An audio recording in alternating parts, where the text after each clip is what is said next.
Do you ever feel unworthy of love, especially divine love? Sarah, a skilled potter, certainly does. Her relentless pursuit of perfection leaves her feeling flawed and distant from grace.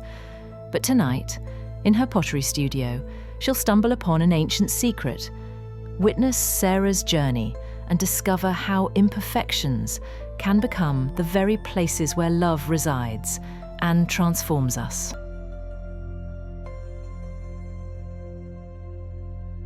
Sarah sat at the potter's wheel, her hands coated in cool, slick grey clay. The familiar smell of damp earth filled the small pottery studio, but tonight, even that comforting scent only amplified her frustration. Before her spun a lump of clay, wobbling uncertainly, threatening to collapse into an unrecognizable mess. This was her third ruined bowl, and none were the perfect smooth vessels she envisioned. Each failure on the wheel felt like a reflection of something deeper, a mirror to her own soul, marred and flawed. She groaned softly. Sarah was a perfectionist by nature. Every crease, every uneven curve, every tiny imperfection became a symbol of her personal inadequacy. It wasn't just about pottery. It was her spirit she saw as misshapen and cracked, unworthy of love, especially the divine kind. She had always believed that love, God's love, was something you earned by being pure, good, and flawless. Her relentless self-criticism was a constant hum beneath her thoughts. Not good enough, not clean enough, not worthy.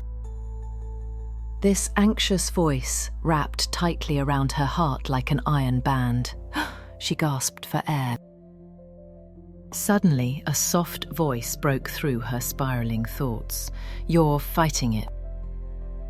Sarah looked up to see Lena, the elderly instructor, standing beside her. Lena's eyes were kind, her smile gentle but knowing.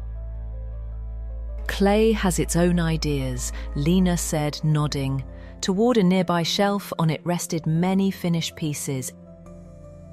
Some were classic, perfectly symmetrical bowls and vases, but others caught Sarah's eye with their flaws.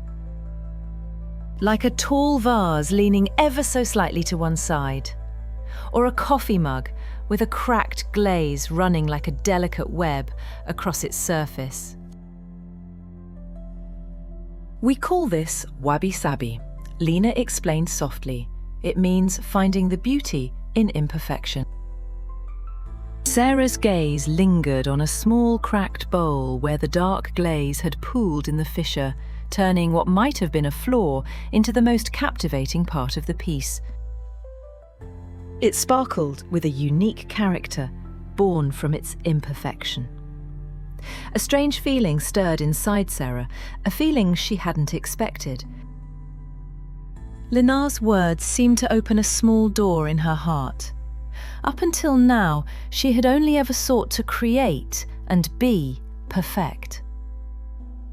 But here, in this studio filled with earthy smells and uneven shapes, she saw something else: beauty.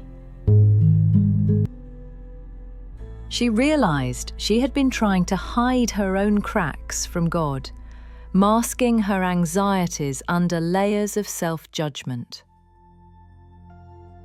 Yet, just as the cracked glaze gave the pottery uniqueness and character, perhaps her supposed flaws were not distances, but doorways to love.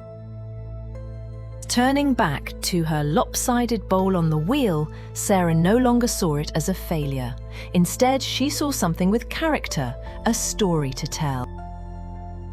She didn't want to throw it away. For the first time, she wanted to keep it, to honor it, and to let it be as it was, even with its cracks. She decided to fire it, cracks and all.